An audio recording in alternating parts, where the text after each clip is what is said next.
You're listening to the Otis Jiry channel.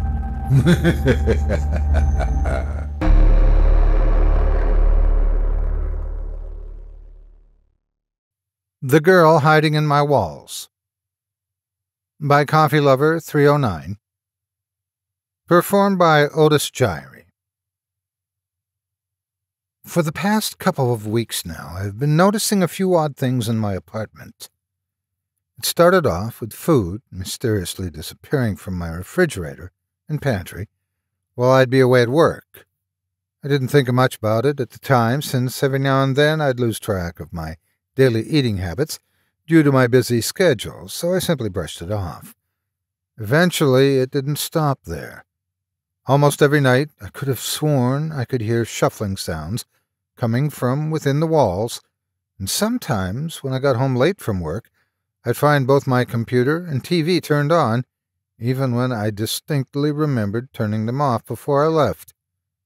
Strangely, the TV would always be tuned to the local news, and my computer's search history would show several results for nearby takeout restaurants. Needless to say, it was freaking me out. The building I lived in had tight security, with officers frequently patrolling the area, and it was located in the part of the city where crime was pretty scarce. Considering that I'd given a couple of my friends copies of my apartment key to make sure I wouldn't misplace them, which I so often do, I thought perhaps one of them was trying to mess with me. I was eager to get to the bottom of this, so I asked if either of them were the culprit. However, they both blatantly denied it. This, of course, put me on edge, so I asked my landlord to check the security footage on my floor for any suspicious activity. He immediately began searching through 2 weeks of recorded footage, looking for any unfamiliar faces entering my apartment. He finished his investigation the following week and said he's found nothing out of the ordinary. "There's nothing to worry about," he assured me. "It's probably all in your head, man." At the time, I was considering the possibility that maybe he was right. Being a domestic abuse lawyer, I had to deal with a lot of stressful cases and work overwhelmingly long hours. Perhaps the numerous caffeine-fueled nights and constant headaches were starting to get to me.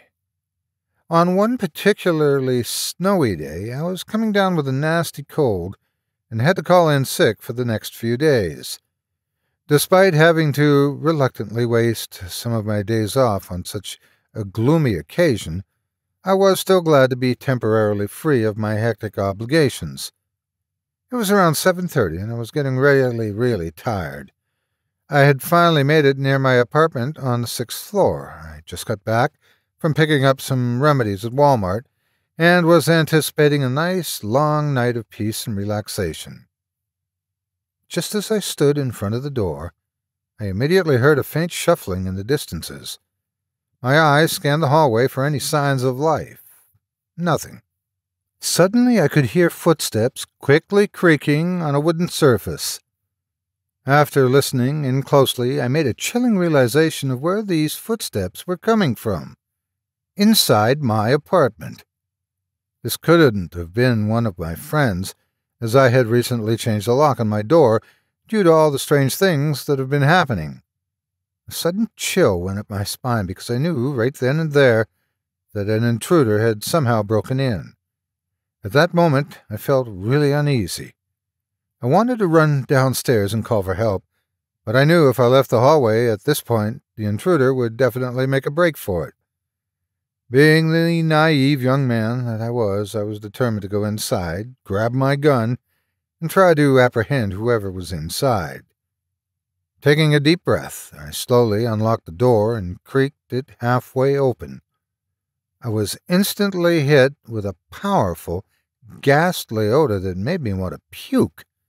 It smelled like something that had been decaying in there for quite some time. Ignoring it, I cautiously proceeded to the kitchen to grab the gun I kept hidden in the top drawer. I grabbed it and opened the lights. To my surprise, the first thing I noticed were several pizza boxes and takeout bags scattered across the ceramic tiles. This struck me as rather odd because I knew I didn't order any takeout that day. I also noticed that there were food-covered footprints leading directly into the living room. Someone was definitely in here, and it looked like they were in a hurry to remain hidden from me. I slowly made my way into the living room with my gun at the ready. The footprints led right next to the boarded-up wall that was stationed on the other side of the room. There were a couple half-broken planks in the middle of it that I hadn't gotten around to fixing yet. Very carefully, I walked towards the wall for a closer inspection. My heart was beating with every inch I took. I stopped walking around a few feet away from it and began closely examining it.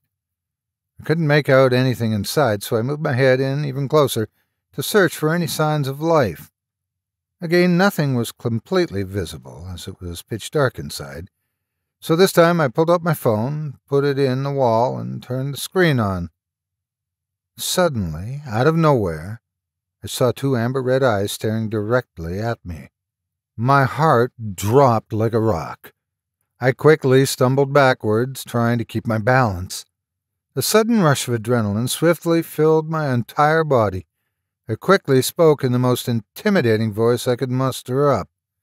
"If you don't get the hell out of here right now, I swear I'll blow your damn brains out," I exclaimed. Silence subsequently followed. I was half expecting some demented lunatic to rush out from there and attack me out of nowhere, so I prepared myself for an epic battle. "Didn't you hear me? I'm not messing around." Before I could finish my sentence, I was interrupted by a faint sobbing coming from within the wall. The intruder took in a deep breath and spoke in a soft tone. "Please don't hurt me. I'm really sorry about what I've done," the intruder replied. The voice sounded like it belonged to a frightened little girl around the age of 13. This really wasn't the dramatic response I was expecting. I lowered my gun as the tension in the room quickly shifted to that of confusion. "Jesus, kid, you nearly scared me half to death," I said. "Who are you and what exactly are you doing in there?" No response. It seemed like my initial reaction shook her up a bit. "It's okay, you can tell me. I promise I won't hurt you." I slowly backed away from the wall to assure her that I wasn't a threat. "See?" After a brief moment of silence, she replied once more. "My name's Maple," she said in a jittery voice. "I don't mean to cause trouble. I only wanted to get away from my mean parents." "Maple?" I paused for a minute, trying to recollect where I've heard that name before. Then it hit me. Maple was the little girl that went missing in the area several weeks ago. The media reported that she allegedly ran away from home after her parents had physically abused her last Christmas. She must have slipped into my apartment when I forgot to lock the door that day. At that moment, I felt genuinely sympathetic, mostly because I've dealt with quite a few runaways in my line of work. Poor thing must have been scared to death. I guess when I ran out of food, she decided to break into my neighbor's apartment and help herself to their leftovers. She probably dropped all of it on the floor and made a break for it once she heard me come up to the door. I remembered at this point that there was a police car parked right outside of the building. I figured that I should first try to comfort her before calling the cops over. "It's okay, sweetie. Everything's going to be all right," I assured her. "Just please come out so I can make sure you're okay." She suddenly stopped sobbing and became quiet. Dead silence filled the room as I anxiously awaited a response. She was almost starting to freak me out. After about a minute passed, she finally said something. "Okay, but could you first put the gun on the floor and come closer? I need help getting out." Her voice sounded slightly deeper this time. The sudden shift in tension kind of threw me off at first. I wanted to comply with her demands, but I had this strange, eerie feeling deep inside that something was off. At the time, I couldn't make out what it was, though. Giving in to my paranoia, I thought it was best if I just left her there while I went to go get help. "Oh, Actually, just wait here, Mirabelle. I'll be back soon with the—" "Wait, don't go," she interrupted in a surprisingly loud and desperate plea. The sudden outburst made my whole body flinch. "You can't leave me here. My ankle, it really hurts, really bad. I think I twisted it when I slipped on the floor. I don't think I can get out on my own. You have to come get me out of here, right now. This place is really creeping me out." I hesitated for a moment. Believe me, I wanted nothing more than to help her out, but there was something about her tone that made me feel like she wasn't completely telling the truth. My intuition's usually pretty good at judging whether or not someone was lying, so I was inclined to follow my gut feeling. "I'll only be a couple of minutes. Hang in there, kiddo. I promise I won't be long." I quickly ran out of my apartment before she could say another word. After a brief elevator ride down, I sped across the hall, out the spinning doors, and into the freezing weather. To my relief, I found a slightly chubby officer talking to his slim partner right across the street from me. I ran towards them, eager to tell them everything that went down. Before I could make it halfway there, however, I froze. My heart sank as I remembered something that will forever send a chill down my spine. I couldn't believe I didn't realize this until now. It couldn't have been the same missing girl, because last night she was found murdered a couple of blocks away. Her lifeless body was discovered stuffed inside the wall of a vacant apartment. It was all over the news this morning. Struck in awe, I was left nervously wondering who the hell was hiding in my walls this entire time. I wasted no time as I rushed to the place and frantically told them everything like a nervous wreck. At first, they thought it all sounded a bit sketchy, but after I persisted for a few minutes, they were finally persuaded to follow me and take a look.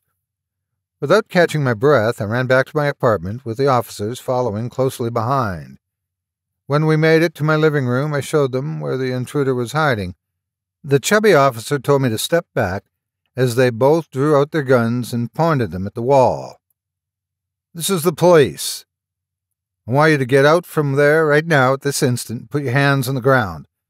The officer's demands were met with silence. "You have 5 seconds to comply, or else I'm dragging you out." Still nothing.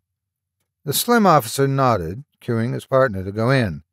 His partner pulled out a flashlight and slowly walked towards the wall with his gun still drawn out. I anxiously watched as he made his way to the wall and put his head inside. He began thoroughly searching both sides.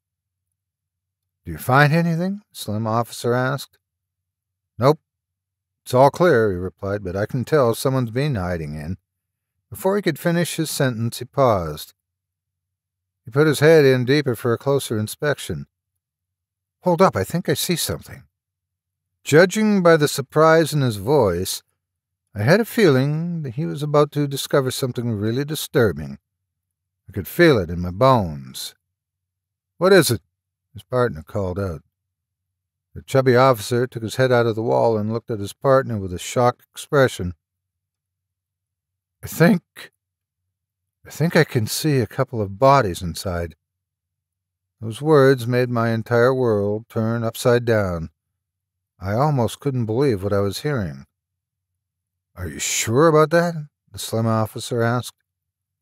Yeah, I'm sure of it," he exclaimed. "My God, I've never seen anything like this in my entire life. These bodies, they look so mutilated.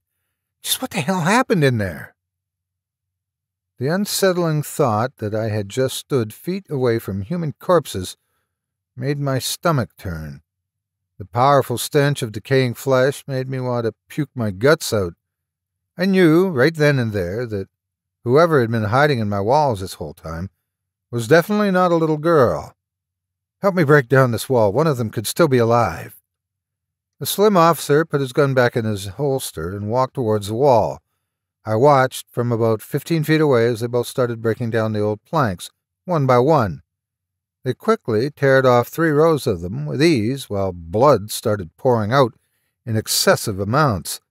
Suddenly, out of nowhere, several lifeless, dismembered bodies fell right off the wall and onto the floor. My eyes grew wide with shock. Most of their flesh looked like it was violently bitten off, and their mutilated faces were completely unrecognizable. The disturbing thought of the immense pain these victims must have suffered through was simply too much to take in. Upon taking a closer look at the type of clothes they had on, I made a chilling realization of who they were. They were all food deliverers from several nearby restaurants. I could barely make out the restaurant logos on their violently shredded and blood-soaked shirts. I wanted to look away from the gruesome sight, but there was something above the bodies that caught my eye. It looked like there was something written in blood on the inside of the wall. At first, I couldn't make out what it said through the darkness of the room, so I slowly walked closer to read it more clearly.